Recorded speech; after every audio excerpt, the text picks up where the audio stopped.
So the Tokyo Game Show's here again. You guys know what that means. That means Addict's got to make a video on about what I want to see at the Tokyo Game Show and whether or not I think Microsoft's going to show up here in a good way to show the eastern part of the world that they mean business when it comes to their type of games. And I want to talk about it. But before we get on the video, definitely hit that like button if you guys enjoyed the video. You can always subscribe to the channel for weekly content. And don't forget to go there and follow me at Twitter at LordAddictIOP. Without any further ado, let's talk about Xbox at the Tokyo Game Show 2021.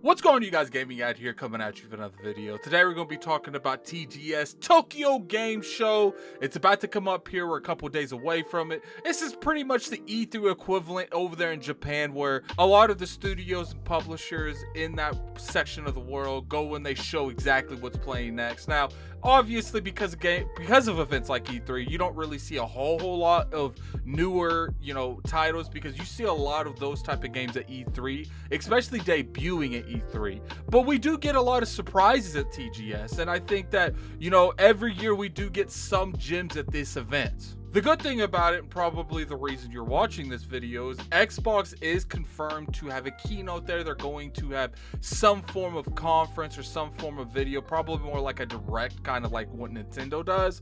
I don't know if they're going to show a full-blown conference, but they're going to have a presence at TGS. That's big news because they did have one last year, and I'm not quite sure if they had one the year before, but I do know Microsoft, through a lot of the Xbox One generation, didn't go to this event. But we have seen it over and over again where Phil Spencer is trying to mend those relationships across the seas. They're trying to get more of those games to not naturally be a PlayStation exclusive, because I feel like that is one of Microsoft's and Xbox's biggest flaws, is that they're losing a lot of games to their competition by default. It doesn't matter if that game was not supposed to come on Xbox or supposed to come on Xbox. The fact is, a lot of these developers and a lot of these publishers are choosing not to put it on Xbox. And Phil Spencer especially has made it one of his priorities to fix these relationships they have with these developers and publishers, to make sure that not a lot of these games only go to PlayStation or only go to Nintendo or only go to PlayStation and Nintendo, and it's a little bit more fair in terms of them going to all the platforms if there's not some kind of time exclusivity or something on those platforms that's not Xbox. Now, where do I personally see Microsoft and Xbox in terms of JRPGs? Well, pretty much Japanese support in general. I think that Microsoft and Xbox have came a long way in how they're treating these developers and these publishers, but they need to take another initiative. I feel like one of the biggest things that I've been screaming this from the rooftops, maybe this year they'll show some form of announcement where there needs to be some giant partnership with maybe Sega or by Sega. They need to have their own first party studio, to be honest with you. I think that's the biggest thing. They need their own Japanese or Asian in general, anything over there across the seas, first party studio that makes that Japanese role-playing type of game. Because to me, that is what one of the biggest things that Microsoft is missing, is that first party studio that shows that side of the world that they're taking their type of game seriously and they're reinvesting their money into that ecosystem, into that market in general. And until they get that, I honestly don't think that, that market's going to take them seriously. I don't think they're going to take Microsoft to the point where, we don't even see you investing into our market. And I think Microsoft and Xbox really need to focus on that and try to get some form of a grasp over there. And I know we got Tango Studio, the people that make the Evil Within, but I feel like we need more than just that. They need a lot more than just that. They need a huge footprint in that market and a huge footprint in the Europe market as well. The thing that we need to remember is Microsoft is really building up Xbox Game Pass. Well, Game Pass. And you can't really have that type of service succeed without making it as diverse as possible with as many genres as they possibly can get. The Japanese influence in the gaming industry has been extremely big for years upon years, and throughout the past couple years especially, it has gotten way bigger than it used to be. Kind of died down there for a little bit, not long, but it was where the Western market was you know, kind of taking control of the industry for a little bit. But with releases such as Dragon Quest XI, Final Fantasy VII, the upcoming Final Fantasy 16, you got the From Software games, that Japanese influence is starting to really pick back up. And I feel like Microsoft, for the future of their company and for the future of Game Pass in general, they need to take the initiative and make sure they get a couple of these studios, or maybe just timed exclusives, some good partnerships. They need to make sure that these are in the works, and they need to make sure that these games are going to be on their platform in terms of some form of exclusivity to bring value to their services such as Game Pass, and to bring value to their consoles such as the Xbox Series S and X. And for the most part, I don't think we're going to get any type of announcement like that. Microsoft generally keeps big, especially acquisitions for, you know, the type of E3 or maybe even an XO. I do think they need to rearrange how they do stuff like that. I think when it comes to a Japanese influence, such as, you know, maybe if they bought Sega, that should be saved for something like TGS. I know that's a big news, and they can easily show that as something like an E3 and generate a lot of hype.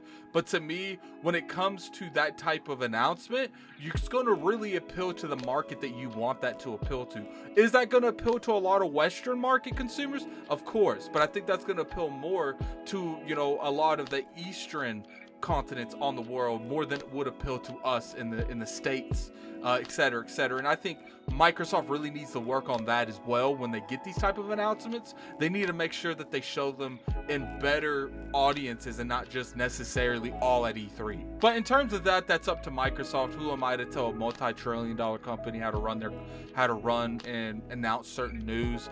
But to me, I think the biggest thing that I want to see at this event, at the Tokyo Game Show, is just showing us that they're really focused on getting these games on the platform day one. I love to see a Dragon Quest XII reveal trailer. I'd love to see a Persona 6 reveal trailer, and to announce that that's going to be a multi-platform now on. Maybe the next Yakuza, show that that's coming to the platform day one.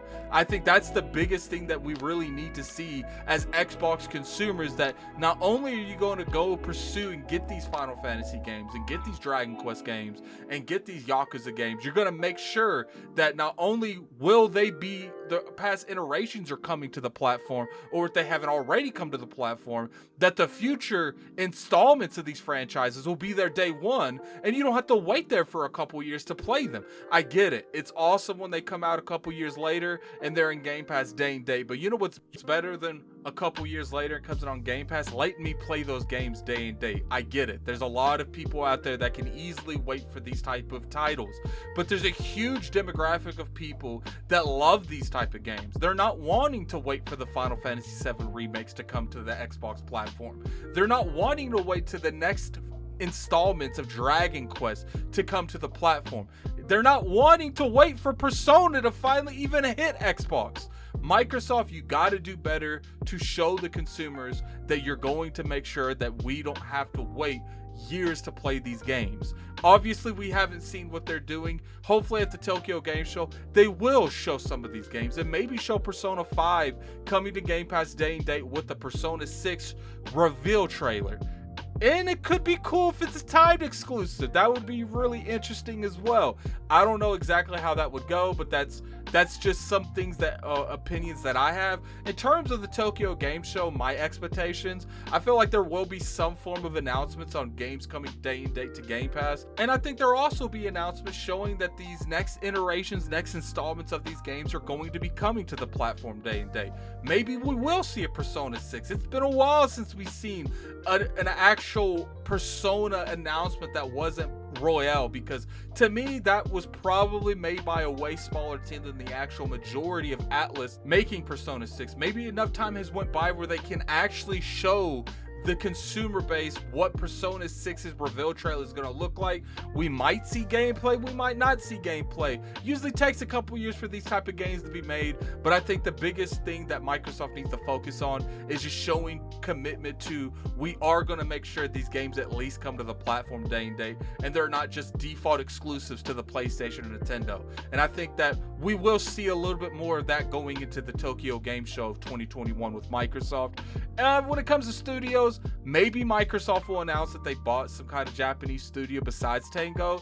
I doubt it. I do feel like they need to do that in some way, shape, or form. I know there's been 1,000 acquisition rumors going around there everywhere the eye could see, but for the most part, I want everyone to keep their expectations level. I don't think we're going to see any form of announcements in terms of any kind of studios they bought. I think for right now, they're going to focus on the studios they currently have. They might have bought certain studios that's making games for them, but I don't know whether or not those type of deals have already went through. But right now, I think the biggest thing that they're going to focus on is they're going to get a lot of these older games, maybe Persona 5 that has never been on Xbox, into Xbox on Game Pass day and date with its release. And I think they're going to show you newer titles such as maybe Dragon Quest 12 or Persona 6 or maybe the next Yakuza. I know they just released one, so we'll have to see a little bit more into that, but we need continued support. We don't need just 1 or 2 titles. We need a lot more titles than just those games. And I think Microsoft's going to deliver in terms of that. Do I think everyone's going to be happy with Microsoft shows at this event? Probably not. Like I said, they need to start holding announcements that really appeal to that market.